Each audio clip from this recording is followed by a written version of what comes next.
की बात है। एक गांव था जहां पर भोला और मनोहर नाम के दो पक्के दोस्त थे। पूरा गांव उनकी दोस्ती की मिसालें दिया करता था। दोनों बचपन से साथ थे और कोई भी उन्हें देखता तो यही कहता था कि दोनों सगे भाइयों से बढ़कर हैं।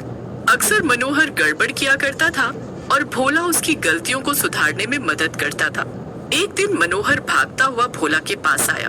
अरे अरे, क्या हुआ मनोहर भाई? तुम इतनी तेजी से क्यों भाग रहे हो? क्या तुम्हारे खेत में फिर से सांड घुस आया है? अरे नहीं नहीं भोला, मैं तो एक बहुत बड़ी खुशखबरी लेकर आया हूँ। मेरी नौकरी लग गई है। अरे वाह, ये तो बहुत ही खुशी की बात है मेरे दोस्त। मैं सच में तुम्हारे लिए बहुत खुश हूँ। लेकिन भोला, मेरी नौकरी दूर बड़े शहर में लगी है और मुझे वहीं जाना होगा। मनोहर की ये बात सुनकर भोला थोड़ा उदास हो जाता है। तुम बिल्कुल भी फिक्र मत करो भोला, मैं तुमसे मिलने आता रहूंगा।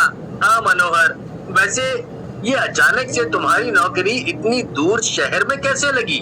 मैंने इस नौकरी के लिए एग्जाम दिया था। मुझे नहीं लगा था कि मैं पास हो पाऊंगा, इसीलिए मैंने ये बात किसी को नहीं बताई। पर देखो, मैं पास हो गया। वाह मनोहर, ये तो कमाल है। पर तुम एक बार अच्छे से सोच लो, ऐसा क्या है जो हमारे इस गांव में नहीं है? भला तुम इतनी दूर क्यों जाना चाहते हो? कहीं तुम्हारा ये फैसला गलत ना साबित हो जाए। अरे ये तुम कैसी बातें कर रहे हो भोला? तुम कैसे दोस्त हो? क्या तुम नहीं चाहते कि मैं बड़े शहर में काम करूं और खूब आगे बढ़ूं? नहीं नहीं मनोहर, भला मैं ऐसा क्यों चाहूंगा? ठीक है, अगर तुम खुश हो तो मैं भी खुश हूँ। चलो चलकर तुम्हारे जाने की तैयारी करते हैं। इसके बाद जल्द ही मनोहर का शहर जाने का दिन आ गया। भोला मनोहर को बस में बिठाने आया था। 5 साल बीत गए लेकिन मनोहर एक भी बार गांव नहीं आया। एक आध बार भोला उससे मिलने शहर जरूर आया था, लेकिन समय की कमी होने के कारण मनोहर उसके साथ गांव नहीं जा पाता था। दूरियां होने के बाद भी मनोहर और भोला की दोस्ती में कोई कमी नहीं आई थी। ऐसे ही काफी वक्त बीत गया और भोला की शादी हो गई। एक दिन भोला ने मनोहर को फोन किया। क्यों भाई मनोहर, कितने साल बीत गए हैं और तुम एक बार भी गांव नहीं आए? अरे अब तो आ जाओ, अब तो तुम्हारी भाभी भी आ गई है। भोला, मैं जल्दी ही आता हूँ। मुझे तुमसे बहुत ही जरूरी बात करनी है। अच्छा ठीक है, अभी मैं चलता हूँ। मैं तुमसे जल्दी ही मिलूंगा। इतना कहकर मनोहर ने फोन काट दिया। भोला को मनोहर का बर्ताव काफी अजीब लगा, लेकिन वो अपने कामों में व्यस्त हो गया। उसने अपनी पत्नी राधा को बुलाया और उससे बोला, सुनो, मैंने तुम्हें बताया था ना कि मेरा बचपन का एक दोस्त है मनोहर, वो जल्दी ही हमारे घर आने वाला है। अरे वाह, हाँ मैंने उनके बारे में आपके मुंह से इतना सुना है। अच्छा है, मैं भी उनसे मिलना चाहती हूँ। चलिए अब चलकर खाना खा लीजिए और सो जाइए। इसके बाद ठीक 3 दिन बाद भोला के दरवाजे पर दस्तक हुई। भोला घर पर नहीं था और उसकी पत्नी ने दरवाजा खोला। सामने मनोहर खड़ा था। मनोहर की हालत कुछ खराब सी लग रही थी। उसकी आंखें एकदम लाल थीं। जी आप कौन? मैं मनोहर, मैं भोला के बचपन का दोस्त हूँ। ओह अच्छा, आइए ना, मैंने आपके बारे में बहुत सुना है। आप बैठिए, भोला जी बस आ ही रहे होंगे। मनोहर चुपचाप एक कोने में जाकर बैठ गया और राधा उसके लिए चाय बनाने लगी। थोड़ी ही देर में भोला भी घर आ गया।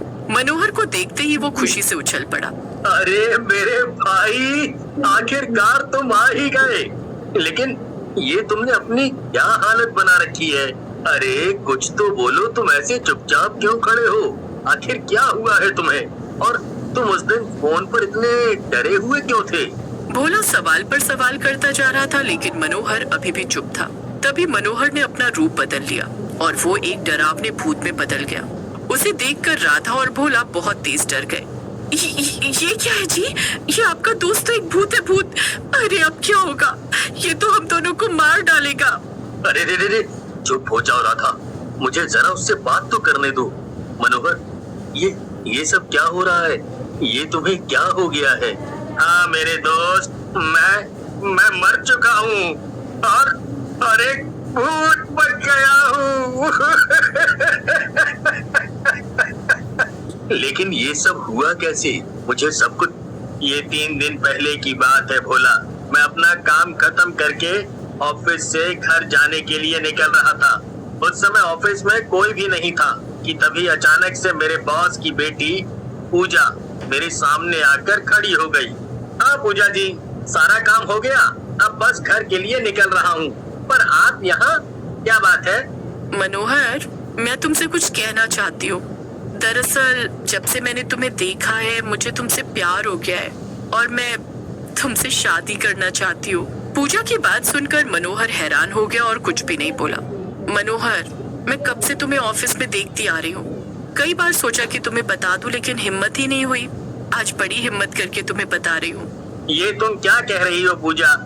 मेरी शादी किसी और से तय है और मैं उससे बहुत प्यार करता हूँ। मैं कभी भी तुमसे शादी नहीं कर सकता। क्या तुमने मुझे मना किया? पूजा को? इतनी हिम्मत? तुम जानते नहीं हो क्या कि मैं कौन हूँ? मैं तुम्हारे बॉस की बेटी हूँ। मुझे मना करके तुम अपनी नौकरी को खतरे में डाल रहे हो। हाँ, मुझे बहुत अच्छे से पता है कि तुम कौन हो, लेकिन मैं बस तुम्हें सच बता रहा हूँ। इतना कहकर मनोहर घर चला जाता है। उस दिन वो भोला को डर के मारे फोन कर देता है।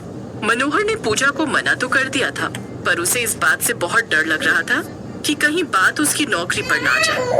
अगले दिन मनोहर सीधा अपने बॉस के पास जाता है और पूजा भी वहीं थी। सर, आप प्लीज पूजा को समझाइए कि मैं इससे शादी नहीं कर सकता हूँ। मनोहर, मैंने आज तक अपनी बेटी को किसी भी चीज के लिए मना नहीं किया है और तुमने उसका इतना अपमान किया। पूजा बेटी, तुम इससे अपने अपमान का बदला ले लो और इसे सबक सिखाओ।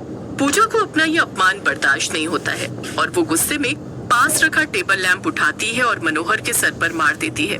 मनोहर वहीं गिर जाता है और चोट गहरी होने के कारण मनोहर की जान चली जाती है।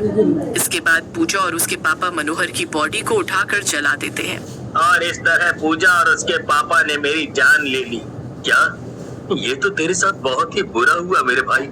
पर उस पूजा का क्या हुआ? वो अभी आजाद घूम रही है। हाँ भोला, बॉस बड़ा आदमी था, इसलिए अपनी बेटी को बचाने के लिए उसने ये साबित कर दिया कि मैंने आत्महत्या की थी और अब मेरे ऑफिस में सबको यही लगता है। कोई बात नहीं मनोहर, मैं तेरे जीते जी तो तेरी कोई मदद नहीं कर पाया, पर तू चिंता मत कर, अब मैं तेरी मदद जरूर करूंगा। भोला सामान पैक करके भूत के साथ शहर के लिए निकल जाता है। शहर पहुंचकर भूत भोला को वो ऑफिस दिखाता है जहाँ पर उसकी जान गई थी। भोला बिल्डिंग में घुस जाता है और बॉस के ऑफिस को ढूंढने लगता है। अंदर बॉस के साथ साथ पूजा भी थी और दोनों आपस में कुछ बातें कर रहे थे। अरे अरे, कौन हो तुम दोनों और यहाँ कहाँ घुसे चले आ रहे हो? हम दोनों तुम दोनों की सारी असलियत जानते हैं कि किस तरह से तुमने मेरे दोस्त मनोहर को मारा। क्या तुम सब जानते हो? पर कैसे? भोला मनोहर की तरफ कुछ इशारा करता है और वो अपने असली रूप में बदल जाता है, यानी कि वो भूत में बदल जाता है। ये तो भूत है, भागो! पर इससे पहले पूजा और बॉस ऑफिस के बाहर भाग पाते। भूत अपने दोनों हाथों से पूजा और बॉस दोनों का एक साथ गला पकड़कर उन्हें हवा में उड़ा देता है। तुम लोग हमारे साथ ऐसा क्यों कर रहे हो? ये भूत और कोई नहीं बल्कि मनोहर ही है और ये तुम्हें अभी के अभी यहीं जान से मार सकता है। अगर तुम जिंदा रहना चाहते हो तो तुम्हें बाहर सबको सच सच बताना पड़ेगा। नहीं, मुझे छोड़ दो, मैं सबको सच बता दूंगा। तुम जैसा कहोगे मैं वैसा करूंगा। मुझे छोड़ दो, छोड़ दो। भूत एक हाथ से बॉस को तो नीचे गिरा देता है, पर पूजा का गला अभी भी उसने पकड़ रखा था। बॉस भूत के पैर पकड़ लेता है। ये सुनकर भूत बॉस की बेटी पूजा को भी नीचे गिरा देता है। सब मिलकर कहते हैं, बेचारा मनोहर कितना अच्छा था, मुझे ऐसे ऑफिस में काम नहीं करना, कहाँ हमारी जान को खतरा हो। मुझे भी। चलो सब ये ऑफिस छोड़ देते हैं। सभी लोग ऑफिस छोड़कर चले जाते हैं। भोला मेरे दोस्त, अब मुझे जाना होगा। मेरी आखिरी ख्वाहिश इन लोगों से बदला लेने की थी और वो पूरी हो गई। अब मेरी आत्मा को शांति मिल जाएगी। इतना कहकर भूत गायब हो जाता है। पूजा और बॉस को पुलिस पकड़कर ले जाती है और उनका ऑफिस भी बंद हो जाता है। भोला भी वापस अपने गांव में जाकर रहने लगता है।